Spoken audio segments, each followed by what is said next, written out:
Welcome back to my channel. আগের ভিডিওতে দেখেছিলে আমি আর রাহুল একটু বেরোচ্ছি। আগের ভিডিওতে তোমাদের মোটামুটি ভালোই ভালোবাসা পেয়েছি। দেখো চলে এসেছি মেলায়, তোমরা দেখে বুঝতেই পারছো এটা আমাদের বাড়ির কাছে আনন্দ মেলা হয়েছে, তাই আমরা এসেছি একটু মেলায় ছেলেকে নিয়ে। অনেক দিনই হলো মেলাটা হয়েছে কিন্তু আমাদের আসা হয়নি, তাই একটু ছেলেকে নিয়ে চলে আসলাম মেলায়। ছেলেই বায়না করছিল মা মেলায় যাব। তারপর দেখো এখানে একটা পানের স্টলও দিয়েছে, এখানে ফায়ার পানও ছিল, আর এই যে মোটামুটি ভালোই দোকানপাট বসেছে। ওদিকে বাউল গানও হচ্ছে কিন্তু লোক সেরকম একটা নেই।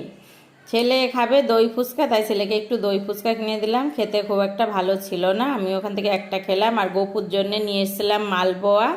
বাড়ি এসে একটু ভিডিও বানালাম, তারপরে গপুকে রাতের খাবারটা দিয়ে দিলাম, দিয়ে জল খাইয়ে গপুকে শয়ন দিয়ে দেবো। ভিডিওটা ভালো লাগলে লাইক কমেন্ট শেয়ার করো, তোমাদের ভালোবাসা ছাড়া আমি একটুও এগোতে পারবো না, তাই আমি চাই আমার ভিডিও যারা দেখছো লাইক কমেন্ট করো।